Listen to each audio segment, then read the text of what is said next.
My deskmate is famously cold and handsome, but when he fights, he's brutal, and he never looks anyone in the eye. I tiptoed around him, always careful not to provoke him. But one day after school, I came back for something, and the classroom, which should have been empty, was packed with the school's usual troublemakers. My cold and aloof deskmate was right in the center, smirking smugly. What's there to brag about? None of them are as pretty as my Jennifer Delaney. I froze in the doorway, too afraid to interrupt his BS because I'm Jennifer. I'd come in early that morning to finish my breakfast before he arrived. Once Luke Dawson walked in, I wouldn't even dare speak up, let alone eat.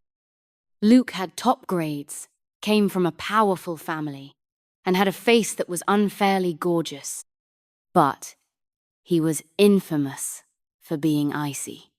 After 2 years of sharing a desk, he'd barely looked me in the eye. He was so intimidating. Whenever someone asked me to pass him a love letter, he'd stop writing and give me a death glare, tapping his fingers on the desk like he was saying, "Try it, I dare you." He seemed to have OCD or something. His desk was neater than mine, and I'm a girl. He gave off that untouchable celestial vibe, like he didn't belong in our mortal realm. I didn't even dare talk to him. Before Luke got there, I had to finish my boiled egg. I'd just peeled the shell and taken a bite when someone nudged my chair. A cool, familiar voice sounded above my head. "Move over." I looked up on instinct, half the egg still in my mouth. Luke stood there, hands in his pockets, expressionless. He sat on the inside. I was on the outside. He was waiting for me to let him in. I panicked and jumped up to make room. No way was I letting him wait. But the egg got stuck in my throat, and I started choking. I pounded my chest in distress. Luke didn't even blink. He quietly opened his thermos and handed it to me. I took it without thinking and gulped the water down. I didn't want to end up in the news for choking to death on an egg. Then I heard Luke's voice. "How do you choke on a damn egg?" Crap. He was judging me. I looked at him nervously and explained. "I was in a rush because I didn't want to keep you waiting." His brows furrowed, and then it hit me I just drank from his thermos. Shit. Did I seriously just use his thermos? I bit my lip, unsure how to apologize. Luke was still waiting, so I stepped aside. He said nothing, just walked in and sat down. Meanwhile, I stood there awkwardly, wiping his thermos over and over. "You disgusted by me or something?" Luke suddenly asked, making me jump. No, I was just trying to clean it for you." I waved my hands frantically. "I swear I'm not disgusted." Luke just stared at me. Yeah, he was still the same cold, distant deskmate. Holding the thermos, I had no clue what to do. Bracing myself, I handed it back. "Luke, do you still want it?" I might have been imagining it, but his eyes lingered on the rim for a second. His gaze darkened a bit. After a pause, he said quietly, "Keep it." Then he ignored me and flipped open a thick physics book. I glanced at the cover. Wow, college-level physics? Meanwhile, I was still struggling with high school stuff. "Luke, I'm really sorry about earlier. Don't worry, I'll buy you a new thermos." He didn't even look up. Don't.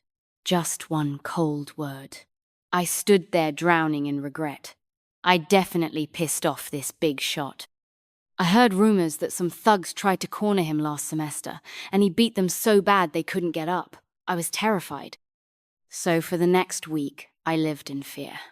I didn't even dare give him the new thermos I bought. But Luke didn't seem to care. He treated me like he always did, barely speaking. I got through the week safely. Then on the weekend, a message popped up from my best friend, Julia. "Jen, emergency. Are you free this weekend? Can you help me paint the board for the school promo team? I've got a fever, please." I stared at my phone, thought about it, and replied, "Sure, you rest up. I've got this." The weather was nice that day, warm sun, no glare. The school was peaceful on weekends, the leaves rustling gently in the breeze. It felt soothing. I had my backpack on, ready to sketch out the poster in our empty classroom. But as I reached the door, I realized the classroom wasn't empty at all. It was full of the usual rich, hard-to-manage guys. They were chatting about which female celebs were hottest.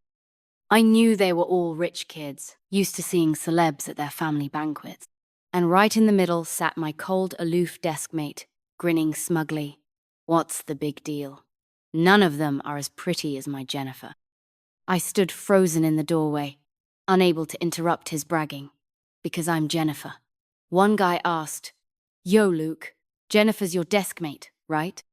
Luke leaned back lazily, cigarette in hand, legs crossed. "Yeah, that's my girl. Sweet as can be." This Luke was nothing like the one I knew. If it weren't for his face, I wouldn't have recognized him. Suddenly, one guy looked at me, smirked, and asked, "Luke, is your Jennifer the one who always wears a bun and carries a beige backpack?" Luke's expression turned even prouder. "Yep, that's her. Sweetest little thing." Then, as if something hit him, he kicked the guy. "How the hell do you know that?" "I'm warning. You don't even think about it." The guy laughed, dodging, and pointed toward the door right where I was standing. "Relax, man. I wouldn't dare. I only just met your Jennifer in the flesh." Luke looked unfazed. "So what? She's gonna be right at the door or something." The guy grinned wider. "Maybe." Luke froze. He crushed his cigarette, uncrossed his legs, and slowly turned around. I didn't have time to hide. Our eyes met. The room fell dead silent. 1 second. 2. Everyone just stared at me. So awkward. Should I break the tension? I clenched my backpack straps and awkwardly greeted him. Hi, Luke." A flicker of panic crossed his eyes. He mumbled something under his breath. I listened carefully. He was whispering, "Shit. I'm screwed. So screwed." I stood at the door, frozen. Luke's expression quickly shifted back to his usual cool indifference as he walked out. But his ears, they were turning red. As he passed by, Luke kicked the guy to the ground, gritting his teeth. "You just had to open your damn mouth, huh? You really screwed me over." The guy clutched his butt, whining through the pain. "Come on, Luke, I was helping you. You've been chicking around that girl for 2 years. Luke didn't say a word. He didn't even dare look at me. That tall figure practically ran away in panic. It wasn't until I got home, finished the poster, and lay in bed that night that it finally hit me. So my deskmate's not cold at all? He's been faking it? For 2 whole years? But why? I rolled over, still unable to figure it out. Why would Luke hide his feelings like that? Don't tell me. He actually likes me? No way. We're not even from the same world. The guys in that classroom today were the school's notorious troublemakers. Even the teachers couldn't handle them. But around Luke, they acted like soldiers taking orders. I got up and leaned on the balcony. The night breeze ran through my hair. There were a surprising number of stars out tonight. Staring at the sky, I suddenly remembered the first time I met Luke. It was the start of our freshman year in high school, a fresh start for everyone, full of excitement. I wore my hair in a bun, had on clean white sneakers, and clipped in a strawberry-shaped hairpin. But my first day had a rough start. When I entered class 3, I picked an outer seat by the window. After settling in, I even wiped down the inner desk to save the seat for Julia. She was also in our class. Just as I finished cleaning, a shadow loomed over me. I looked up to see a sweaty, chubby guy. I was about to say, "Hey, someone's already sitting there," but he slammed his bag down on the inner desk. I frowned and politely explained, but the guy wouldn't listen. He barked at me to move. It was his seat now. He was big, dripping with sweat, and I was too stunned to say anything. My face burned red. I was terrified he'd slap me, or worse, end up as my deskmate. My legs were shaking, but I stood my ground. I wasn't giving in. The chubby guy glared and asked why I wouldn't move. I mumbled, "There's not enough space." His expression turned nastier, and I instantly regretted it. Crap, I must have hurt his pride. I was panicking, praying for a miracle. Anyone, please, someone come save me. And then Luke showed up. Right when things were about to blow up, he walked in with that annoyingly perfect face and a chilly aura. His long fingers hooked onto the guy's bag and with a sharp thud, tossed it onto the floor. In a frosty voice, he said, "That seat's mine. Move." Everyone turned to look. That's when I realized Luke might be kind of famous. I thought there'd be a showdown, but the guy didn't even dare mess with him. Luke glanced at him with zero emotion. "What? You got a problem?" The guy didn't make a peep, just left. Then Luke looked at me. I stepped aside in a daze and watched him sit down. The pressure he gave off was intense. He was 6'1", wore a plain white t-shirt like a rebel, and honestly came off scarier than the other guy. "Don't be scared, Jennifer. This is just your new desk mate. It's not like he's gonna punch you or anything." After hesitating forever, I finally reached out a hand and said softly, "Hi, I'm Jennifer. Just Jennifer." Luke didn't look up. He pulled out a thick physics book. Just when I thought he wouldn't respond, his cold voice replied, "Luke." I wiped sweat off my palms. God help me, he was so cold. Later, I found out he was the legendary top scorer in the whole city's entrance exam. Cotton City No. 1 High was the best school in town. Its students were either filthy, rich, or academic geniuses. I was the latter. My family didn't have money, but my parents loved me deeply. My dad worked as a laborer in someone else's factory, and my mum took care of the home. I wanted to give them a better life, so I worked extra hard. No slacking allowed. When I got accepted into Cotton City No. 1, my parents were over the moon, almost lit firecrackers in celebration. "Our Jennifer's really something," they said, already thinking about getting me new clothes so I wouldn't be looked down on at school. I laughed and told them, "No need. Julia gave me a bunch of clothes she doesn't wear anymore. They're practically new. I'll wear those. If you really want to buy something, get yourselves something nice. It's been forever since you had new clothes." My parents got all teary-eyed. Our little girl's so grown up. Tuition at Cotton City No. 1 was expensive, but I had a full scholarship. Still, the place was full of top-tier students, way above anything I'd experienced in middle school. Classes were ranked by scores. I was placed in Class 3. Class 2 was all elites, and Class 1, the best of the best. So, I never understood why Luke was in Class 3. He was always top of the grade, and he made it look easy like he wasn't even trying. He should have been in Class 1. Luke hadn't shown up for 3 days. Ever since that awkward scene, he'd been MIA, and I couldn't get used to it. Even though I always treaded carefully around him, terrified of upsetting him, I still missed his presence. Because when he was around, my thermos was always full. Somehow, he always managed to refill it before I even noticed. Even though Luke was standoffish and barely anyone dared talk to him. Whenever I frowned at a tough question, he'd quietly take my workbook and start helping. Luke had beautiful hands. Sometimes, while he explained problems, I'd zone out just staring at them. He'd flick the back of my head and say coldly, "Focus." He was tall, but maybe to accommodate me, he always leaned down a little when I spoke so he could hear better. My eyes would often drift to his sharp jawline.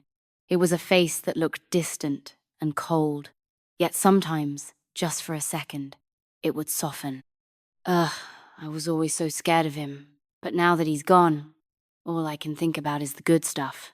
It's been 3 days. Maybe he's avoiding me? That image of him running off was so ridiculous he must have been mortified. He probably doesn't want to be my desk mate anymore. I sighed. If I'd known, I never would have gone back to the classroom that day to work on the poster, then none of that awkwardness would have happened. But clearly, I was overthinking it. On the 4th day, Luke came back. Turns out he hadn't been avoiding me at all. He was off at the national physics competition and casually came back with the championship. I let out a huge breath of relief. Thank God he wasn't avoiding me. But the thing was, he came back, and I had changed seats. Julia had fractured her leg. When she called me, she was crying so hard. "Jennifer, I don't want to live anymore." I panicked. "What happened? Don't cry. Just talk slowly." Julia choked through tears. "I slipped in the shower and broke a bone. I'm just the unluckiest person alive. Even birds always poop on me. I could handle that. But how unlucky do I have to be to break my leg right after recovering from a fever? I was just about to go back to school, and now this. There's so much schoolwork, I'm going to fall way behind." I asked her worriedly. "Did they put your leg in a cast? Does it still hurt?" "Yeah, it's in a cast. It doesn't hurt anymore, but I can't get around." "It's okay. Come to school, I'll sit with you and help you out. Whatever you need, I've got you." "But won't the teacher say no? You and that guy have been seatmates for 2 years." "It's fine. Luke hasn't shown up for 3 days. I'll talk to the teacher tomorrow." "I don't have a seatmate anyway." I heard her blow her nose. "Jennifer, you're the best." So the next day, when Luke returned, he found an empty seat, and I was sitting across the classroom. Our eyes met. He didn't say a word, just stared at me with a dark, unreadable look. And unless I was seeing things, I thought I caught a glimmer of murderous intent in his eyes. Julia, sitting beside me, shuddered uncontrollably. "Jennifer, why does it feel like he wants to kill me?" I patted her back to reassure her. No, you're imagining things." For the next week, Julia and I were fine, but Luke's eyes only grew darker, more bitter. One day when Julia and I went to get hot water, we ran into Luke. He was with those same guys I'd seen in the classroom that day. He seemed to have gone rogue or something. Everyone was still in shock that Luke was hanging out with a bunch of notorious troublemakers, and even more shocked that they seemed afraid of him. Yep, still a big shot. Luke walked in front with one hand in his pocket. We bumped into each other head-on. When our eyes met, I quickly looked away. My heart was racing. Also, why did he look even better now? His gaze darkened. Just as we passed each other, he grabbed my wrist. "Jennifer, are you scared of me?" His voice was low and steady. I blinked. "No, I'm not." His eyes scanned me up and down. "Then why are you shaking?" I gave a wobbly smile. "I can't help it. I'm not scared of you." Luke raised an eyebrow. "Then why'd you switch seats?" I gave him a silly grin. "I didn't. Julia broke her right leg. I have to take care of her." Luke looked at me and said quietly, "So when are you moving back?" He wanted me to come back. I felt a small, unexpected spark of happiness in my chest, something even I hadn't realized. I explained seriously. "Julia's leg hasn't healed yet."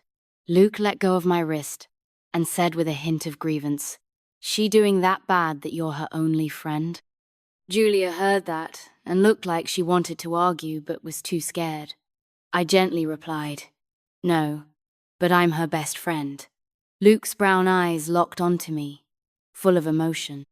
He ran a hand through his hair in frustration, glanced at Julia, and said gruffly, "So when's your damn leg gonna be better?" Julia clutched my arm in terror. I think it's almost there, sir." Luke sighed and bent down slightly to meet my gaze. His eyes looked like they were filled only with me. I asked nervously, "Luke, what's wrong?"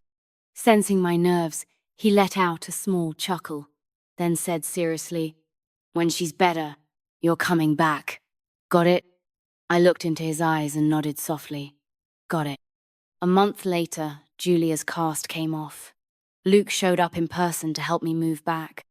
He didn't say a word, just walked over looking all cool, and under everyone's curious stares, quietly moved all my books and stationery back to our desk and even arranged them neatly. I tugged his sleeve, smiling brightly. "Thanks, Luke." He awkwardly turned his head away and kept working through a physics problem I couldn't understand. After a long pause, he muttered, "Good, you're back." Something between us felt different, and yet not. He was still the same aloof Luke as before. That smug version of him who bragged about how pretty I was in front of those guys. It felt like something I'd dreamed up, because now he wouldn't admit it, even if you paid him. And every time I looked up, I'd catch him glancing away like he'd been watching me. His ears always seemed to flush red for no reason. If anyone else in class saw him like this, they'd never believe it.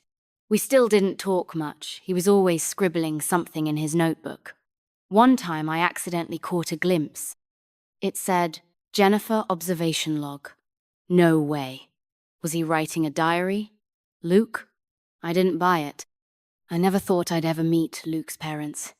They were the heads of a huge corporation. Incredibly powerful. They'd even donated most of our school buildings. I'd heard from other students who'd met them that they were strict and carried an intimidating presence. I believed it makes sense, considering the empire they ran. I figured someone like me would never cross paths with them, but they showed up sooner than I ever expected. I'd been out of it in class for days. My dad had just been fired from his job. He'd been with that factory forever. But our family crossed someone we shouldn't have. Our house sat in a quaint, old alley, perfect spot for a shop. A well-known business owner took a liking to it and wanted to buy it dirt cheap. One day, a chubby, middle-aged man and his wife rolled up in a flashy car and parked right in front of our house. A woman in a mink coat got out, looked us up and down with clear disdain. "You're the owners? This place is such a dump. Just move out already, we're buying it. You living here is a waste." That was the wife of the businessman. My parents knew we couldn't afford to cross them, so they tried to reason politely. "Madam, we're truly sorry. But if we move out, we don't know where we'd go. Could you give us time to find somewhere else? Maybe let us stay just one more year?" The woman's face twisted in disgust. "I don't have time to wait. Get out now." Mom frowned. "Ma'am, how can you be so unreasonable? This is our house. If we want to sell, we sell. If we don't, we don't. There's no such thing as forced buying." The woman gave my mom a disdainful glance and sneered. "With how shabby you people look, you think you deserve to live here? This alley's got prime development potential. I heard a big company's coming in. You think you belong here?" I couldn't hold back anymore. "Excuse me, Auntie. You better get this straight. This house is ours." The woman's face darkened. "Did you just call me Auntie? So, you're not selling? Fine. Don't regret it. Soon, you'll be begging us to buy it." A few days later, my dad was fired. After 20 years of working at the factory, one word from that boss, who happened to be friends with the factory manager, and my dad was gone. It was our only source of income. He seemed to age years overnight. But when he saw me, he still smiled and patted my head. "Don't worry, Jennifer. Daddy will figure something out. You just focus on your studies." Smack. A pen tapped my head. I snapped out of it and found Luke's annoyingly handsome face in front of me. He raised an eyebrow, resting his chin on his hand. "Jennifer, you've been out of it these past few days." I avoided eye contact and quickly looked down at my textbook. "No, I haven't." Luke squinted slightly, eyeing me with interest. "You're hiding something." It wasn't a question. It was a statement. "No. What would I even be hiding from you?" Luke didn't press further, just said coolly, "Good. I hope not." I thought that was the end of it, but I never expected Luke would show up at my house. That awful couple came back too, and this time they brought the factory manager who fired my dad. Mom still treated them politely, but they looked down on her and pushed her around. And for the sake of surviving, my mom had to keep bowing. I had promised myself I'd help them live better lives, but now I couldn't do anything. I dug my nails into my palm to stay calm. Just as I was about to break, someone grabbed my collar. I looked up. It was Luke, his smile cold as ice. "So you've grown some guts, huh, Jennifer? Hiding something this big from me?" The woman kept cracking sunflower seeds and tossing the shells on our floor while berating my parents. That same boss was still sitting there, sipping tea smugly. "Jack," he said, "if you'd just sold the house earlier, you wouldn't have lost your job. I gave you a chance. You didn't take it. You really don't know." He didn't even get to finish before Luke kicked him to the ground. The man looked stunned. "Who the hell are you?" The woman ran over to help him up. "How dare you kick my husband? You're done. You hear me? You're finished." Luke stood there, hands in his pockets, his voice laced with ice. "I know you're in a rush, but don't be."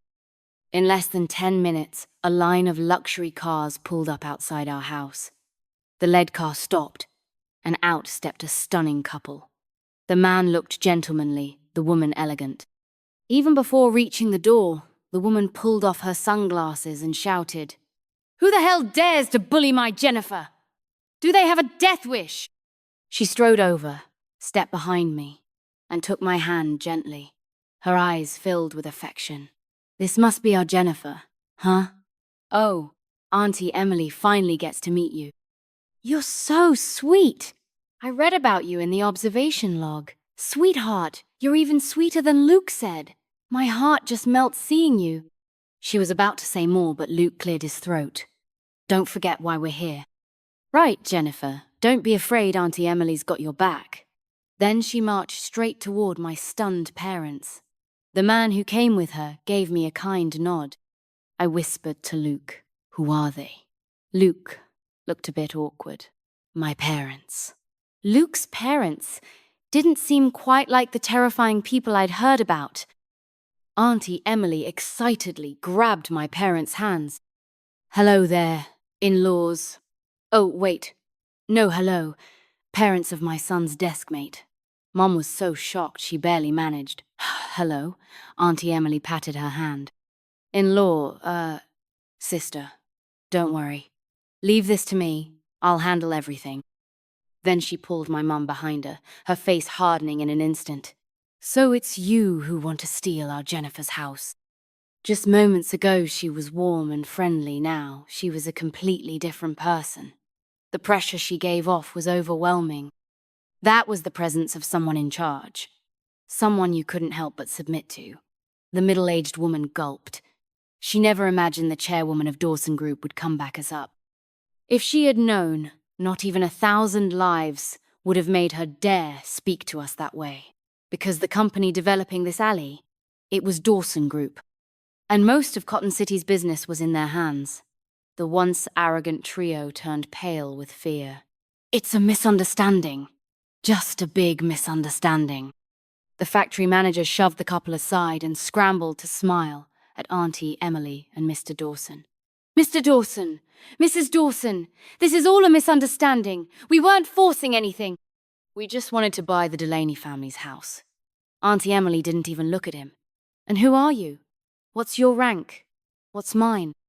"You think you're qualified to talk to me? Oh, you're that factory manager who fired our Jennifer's dad?" He nodded furiously, bending at the waist. No, it was a mistake. Jack misunderstood. He can come back to work tomorrow." Auntie Emily casually brushed back her hair. A secretary stepped forward and handed her a file. She flipped it open and said lazily, "Of course Jennifer's dad will go to work tomorrow. But you won't. You're fired. The factory's ours now." She turned and patted my dad's shoulder, handing him the document with a proud grin. "Jennifer's dad, you're the factory manager now." My dad took it, stunned. He couldn't believe what he was hearing. After all these years, he should have been promoted. He had the best skills, but no connections, always being passed over. What he worked for his whole life suddenly within reach. Auntie Emily turned to the middle-aged couple. "Don't think you're getting off easy. I heard you own a pig farm, right? Tomorrow, I'll send bulldozers to flatten the damn place." The three who had bossed us around just minutes ago were now ghost white, slumped on the ground. The woman started to cry, but one look from Auntie Emily, and a bodyguard covered her mouth and dragged them all out. I stared at Auntie Emily. "Luke, what?" My eyes must have been sparkling. Your mom is so cool. Once everything calmed down, my parents gratefully invited Auntie Emily and Mr. Dawson to stay for dinner. They didn't act high and mighty at all, just made a quick call to cancel their plans and sat down without hesitation. Auntie Emily gently patted my hair and asked, "Jennifer, who gave you your name?" It's so elegant, sounds lovely, and suits you perfectly. I replied earnestly. My grandpa did. He never went to school. Why was it your grandpa who named you? Because when I was born, he carried a basket on his back, bringing our only egg-laying hen from the countryside into the city. Back then, we were poor. We didn't have a phone, and Grandpa didn't know which hospital we were at. He didn't know his way around the city either, so he went hospital to hospital asking. His back was already bent from years of farm work, but he found us all by himself, just to catch a glimpse of me. Dad asked Grandpa to name me, and after thinking for a long time, he chose Yi. He said I was a one-of-a-kind treasure in this world. It was my first time sharing this story with anyone. Luke listened attentively. That's really touching. Mr. Dawson, who hadn't spoken much until now, had tears in his eyes. Auntie Emily wiped her eyes and then shot Luke a disapproving look. You're hopeless. With a family that loves her this much, why would she ever pick you? Luke was speechless. Recently, the school announced a math competition. First place would go on to represent the school at the provincial level. It would be a huge boost on anyone's record. Luke didn't take part because he was busy with other competitions. I, on the other hand, quietly came in first. When everyone found out it was me, a total nobody who'd be representing the school, they were far from supportive. They said I just got lucky, that I'd embarrassed the school and should have let someone from Class 1 go instead. There were so many doubts it made me start to doubt myself too. Maybe it was just luck. But if that were true, then what were all those late nights studying for? Thud. A stack of books landed on my desk. Luke leaned down, one hand on the back of my head, his breath brushing through my hair. You scared? I looked at him, and to my surprise, my voice trembled with grievance. Everyone says I'm not good enough. Luke smirked, his tone playful yet steadying. Don't be afraid. It's just a dumb test. Whatever you don't know, I'll teach you. Go bring home first place and shut them up. Luke made it sound so easy, like there was no doubt I'd succeed. After a long pause, I looked into his eyes and nodded firmly. Okay. So, I did what I was best at. Worked hard. Luke became my personal tutor. In the meantime, the school hosted a basketball tournament to help students distress. Luke played for our class. His face alone could make any girl lose her mind, so he had an army of cheerleaders. He was always so cold and aloof, this was the only time anyone could openly cheer for him. I stood in the crowd, holding a bottle of water and looking at him obediently. When his eyes swept over me, that usually distant look melted into a lazy smile, like a peacock fanning its tail. The girls screamed even louder. From the start, Luke played aggressively. The opposing team struggled to keep up. Watching from the sidelines, I couldn't help but think Luke really is good at everything. At halftime, many girls tried to bring him water, but he turned them all down. I was standing near the edge, unscrewing my water bottle and heading toward him. But before I could reach him, one of his teammates grabbed it, panting and looking totally exhausted. Thanks, this came at the perfect time.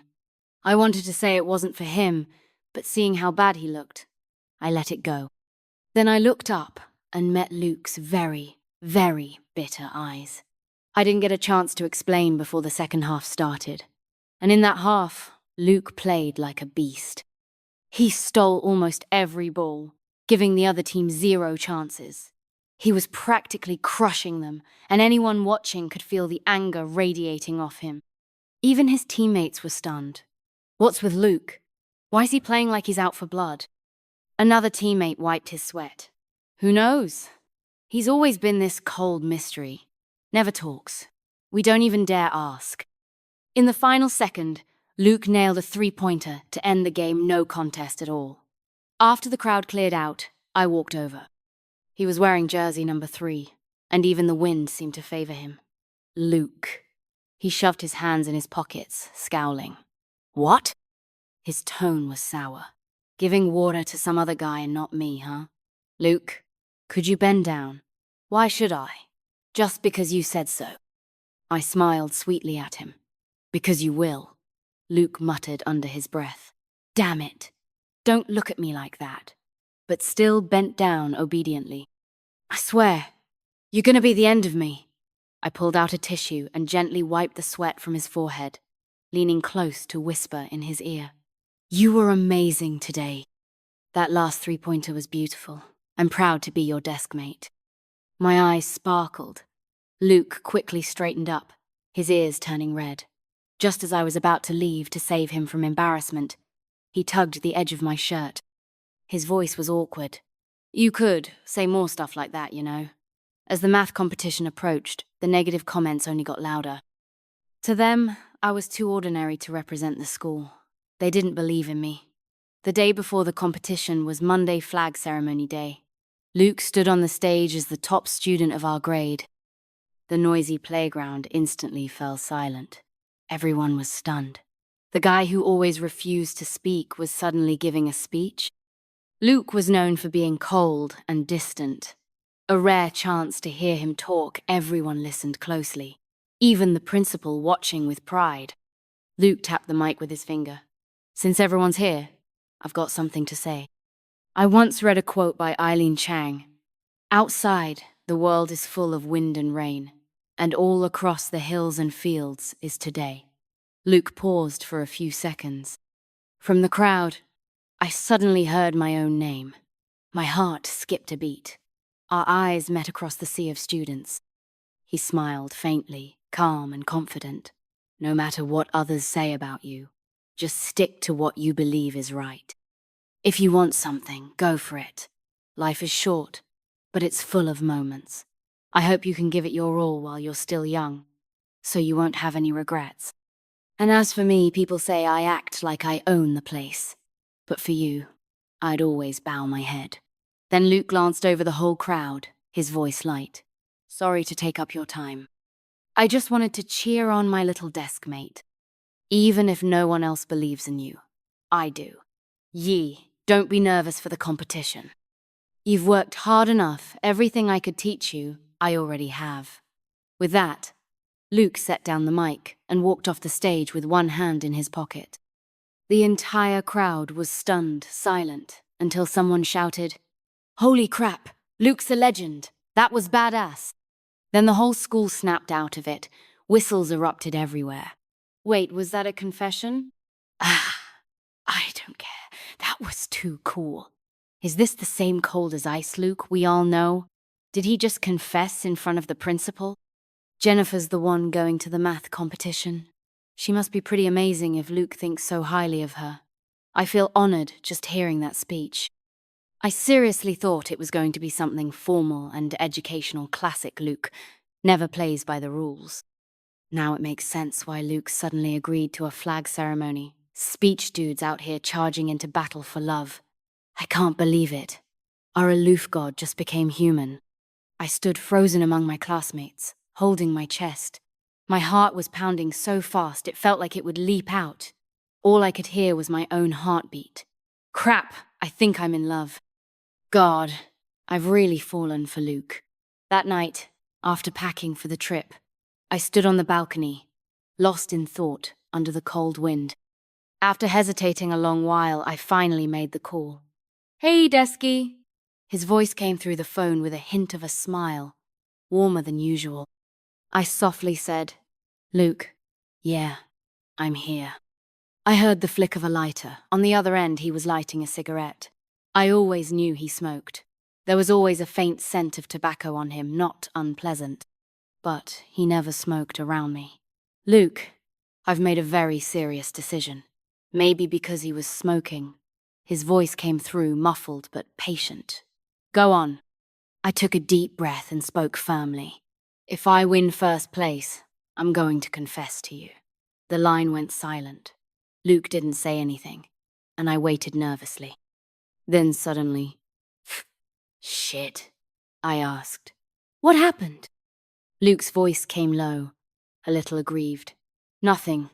I'm just happy. Burned my hand with a cigarette. I couldn't help but smile. You believe in me that much? What if I don't win? Luke replied like it was the most obvious thing in the world. You're my student. Of course you'll win. Okay, I'll bring home first place. And I did. Luke and I got together. I proudly won first place and shut up every person who looked down on me. Auntie Emily fed me strawberries while smiling like a proud parent. Our little Jennifer is amazing! First competition, and she brings home a provincial win. Here, sweetie, one more strawberry. Embarrassed, I opened my mouth while Mom gave me a shoulder massage and beamed. It's all thanks to Luke's tutoring. That's why our Jennifer improved so much. And Luke? He was sitting nearby, smiling like a fool. Ever since we got together, he'd been like that. That day, his eyes were full of emotion, like he was holding something back. Jennifer, if you're with me, you're stuck for life. I love showing off. I get jealous easily. You still want to be with me? I looked into his eyes and nodded. Luke, I like you. He was so excited he spun in place, then bent down and scooped me up in one arm like a kid, completely ignoring the stunned airport crowd. He grinned mischievously. Let's get married. I was scared of heights, so I quickly clung to his neck. Maybe don't rush that much. Since then, Luke had been smiling like a goof. The school had no idea what happened, so rumors started flying that Luke had gone crazy from exam pressure. People said, "It's just the college entrance exam, what's the big deal?" The college entrance exam was the hurdle every senior had to face. Not an end, but a new beginning. Everyone gave it their all, and so did I. Luke stayed with me every afternoon to help me review. When the time came, I performed well. I didn't get into Luke's university, but I was accepted to a top-tier school in the same city. On my first day, Luke drove me in his flashy sports car, peacock proud, circling the campus over and over, making sure everyone knew I was his girlfriend. If the dorm matron hadn't stopped him, he would have walked into the girls' dorm to set up my bed. Blocked from entering, Luke scowled. What kind of lame school doesn't let guys into the girls' dorm? Time flew. 4 years of college passed in a blink. Luke and I stayed together. We entered our respective fields, and a few years later, we got married. At 27, Luke had already become untouchable in his industry. The once wild and arrogant Luke had become a notorious smiling tiger, charming on the surface, but deadly underneath. At the top floor of his company during a board meeting, Luke sat at the head of the table, fingers tapping lazily, looking casual, but all the executives were sweating bullets. They knew this was the sign that Mr. Dawson was angry. Julia's husband was one of them. He texted Julia for help, and she was doing her nails with me at the time. Seeing her pitiful eyes, I knowingly pulled out my phone. The moment the call connected, the tense silence of the boardroom was shattered by a ringtone everyone recognized. The executives all exhaled in relief. That ringtone was salvation. Luke's eyes landed on the caller ID. For the cold, untouchable Mr. Dawson, it showed cutie. He stood up and answered the call. I said sweetly, "Honey, come pick me up. My nails are done." Luke's expression immediately softened. That dangerous aura from before vanished. He smiled, his tone serious. "Okay, stay right there. Meeting over." I flipped through old high school photos. My mind always stopped on the days right before the college entrance exam. One quiet afternoon, the sun was setting, casting golden light through the windows. The classroom was silent, except for the sound of me working through problems, and Luke quietly reading beside me. He leaned back lazily in his chair, one hand holding a book, the other resting on my chair. His fingers tapped the back of my seat every so often. I paused to stretch, my pen absent-mindedly poking my cheek. "Luke," I called softly. He replied patiently, "Yeah? Do you know what the hibiscus flower symbolizes?" Before he could answer, I continued, "It means gentle persistence." Luke said, "I know." He gave a soft smile and reached up to gently massage my neck. I looked at him, eyes curved with joy, letting him knead away the tension. With the sunset behind him, he looked impossibly tender. "Luke, what I really want to say is, the hibiscus blooms in the morning and wilts by night. but every fading bloom is for a better one to come. The seasons cycle endlessly. Life never stops, and that's why its meaning is gentle persistence. And my love for you is exactly the same.